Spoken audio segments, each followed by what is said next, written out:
Talking about the issue of land invasions here on Newzroom Afrika this week, there's been a big increase in the number of land invasions around the country during the lockdown period. Many of them have been in Cape Town. There's also been land invasions in the Midvaal Municipality in Gauteng. It's governed by the DA. Bongani Baloyi is the mayor there. Mr. Mayor, good afternoon to you. What kind of land invasions have you seen in the Midvaal area?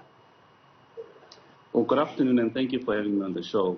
We've seen the rise of land invasions increase in Midvaal, where they're targeting private property and also threatening the property of holders who live and occupy those properties. But we've managed to actually deal with these quite decisively by employing all legal ways available, from seeking court orders to implementing and enforcing those various court orders.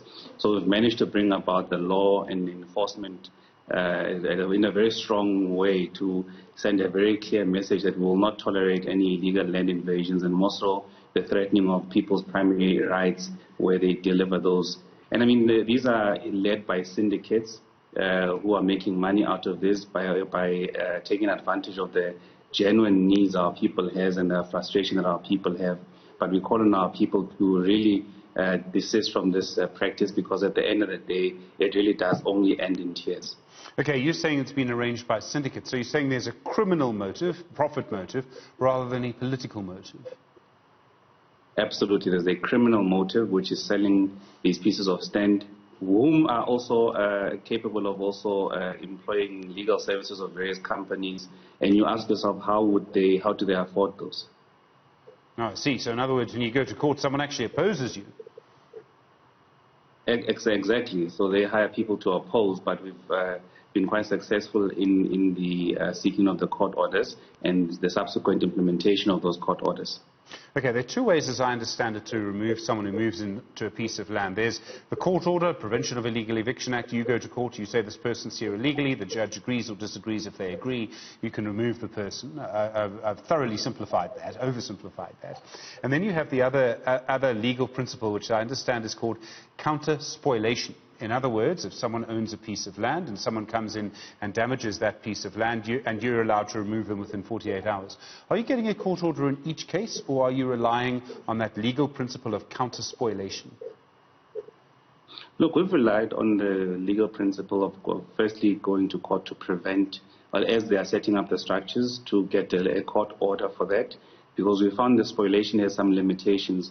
So if you miss the time frames, or you're going back and forth, and you also find that in our experience, you have trouble with the SAPS who are quite particular, and they insist that you get a court order for them to do their work. So we've gone that route, and we found it to be the best route to prevent this and actually deal decisively with this as it happens. Do police actually help you evict people in these situations? I know in Cape Town, for example, the Western Cape, governed as well by your party, the Democratic Alliance, there have been accusations that police have been standing idle and allowing it to happen. Look, in our case, we've also threatened to compel them with court orders as well if they don't assist us in implementing the court order. So that has led to actually a swift implementation of the court order. You made the point earlier, Mr. Mayor, that these are the legitimate needs of our people, and I mean, no one can disagree with you. And the dynamic, again, I oversimplify, is that people move from rural areas to urban areas looking for jobs. They need to live somewhere where they can actually get to and from work every day, and hence we have this massive dynamic. There's a shortage of cheap rental housing in the big cities. In your area, in Midvaal, you are the big city in that area. What kind of policy do you think we should use? Gauteng is releasing service stands for people to build their own homes. Other places are trying to actually build homes for people, although national government will say it can't keep up. What do you think the sort of national provincial policy should be? I think we really need to carefully apply our minds about the issue of RDPs, but rather the fully service stands is the best option. So I would persuade really for a policy change to give preference to more stands. But at the same time, you just can't use that alone. You also need to mix it up with high resident or high density option, because we've got a land challenge in Gauteng. You can't give everyone a piece of land.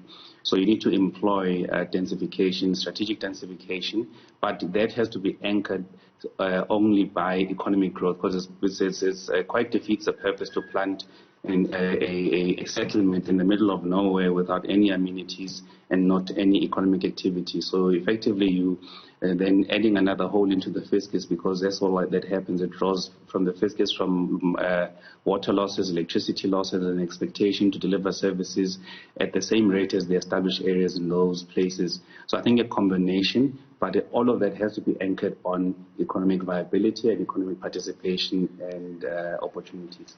In other words, as the Mayor of Midvaal, would you prefer to have people building high-rise flats, blocks of flats, for example, closer to your CBD? I know Midvaal is very spread out, but closer to economic opportunities and going from there.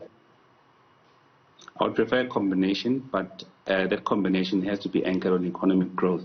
So there has to be a big level of economic stimulation there, which offers people actually not to rely on government, but to rather rely on themselves and be able to access bonds and various other services to build for themselves.